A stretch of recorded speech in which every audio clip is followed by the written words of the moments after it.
Doing the 360 defense requires you keep your body in motion at all times, using your arms to defend different angles of attack.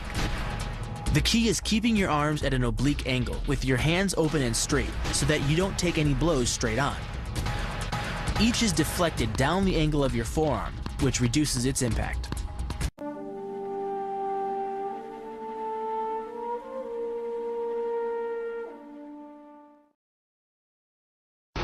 The kick's power comes from the torque generated by the rotation of the hips. It's the same principle that cracks a whip.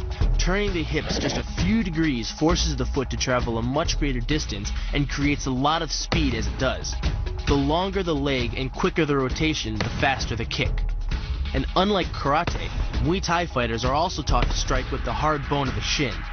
A Muay Thai kick can generate roughly the same force as a baseball bat, enough to crack a rib or a leg.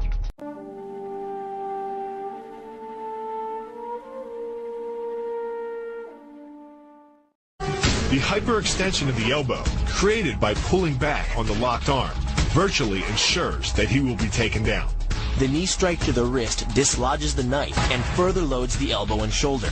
The technique can easily result in damage to the elbow joint, the tendons of the rotator cuff, or even a broken arm.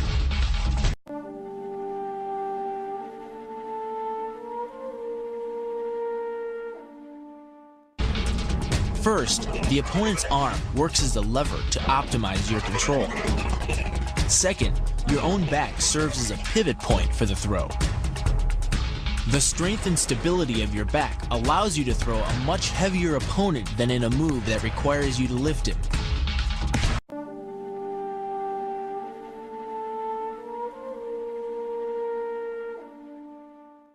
This kick is all about speed.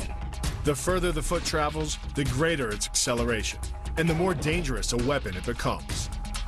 Powered by the muscles of the hip flexor and the quadriceps, by the time your foot reaches your opponent's throat, it's traveling nearly 40 miles per hour. That type of speed yields over 1,000 pounds of force, enough to puncture the Adam's apple and crush your windpipe.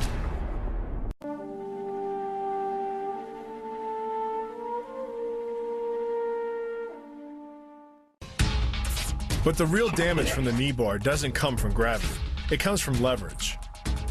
Once the knee is locked, your hips act like a fulcrum, and his leg acts like a lever, multiplying any force you apply.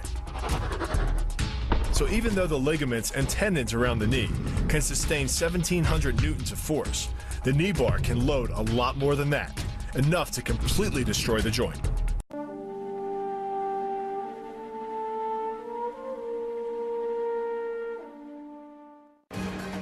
The key to the reap is to get your opponent's center of mass outside his stability zone.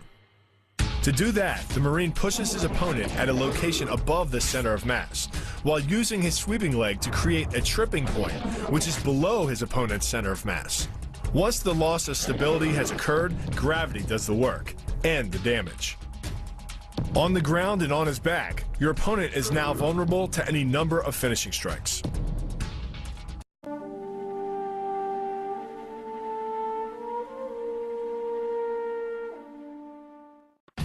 Starting from behind his opponent, the Marine wraps his arm around the enemy's neck and forces his elbow beneath the chin.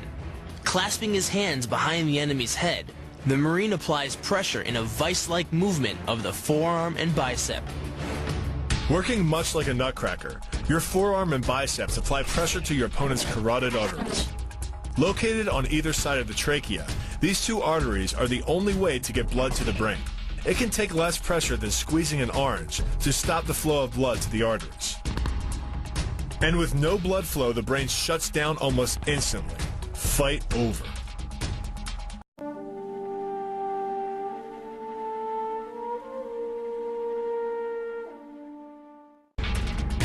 It's aimed at the largest gland in the human body, the liver. A direct hit won't just bring an opponent down. It can rupture the gland, causing severe internal bleeding. But the liver is well protected by the rib cage, so the kick must be accurate to within half an inch.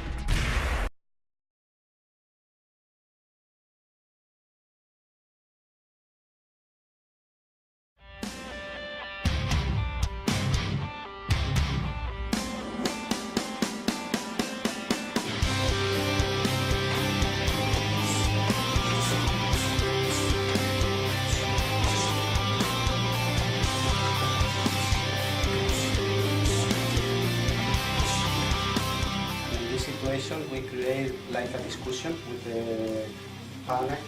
I use this for like a provocation.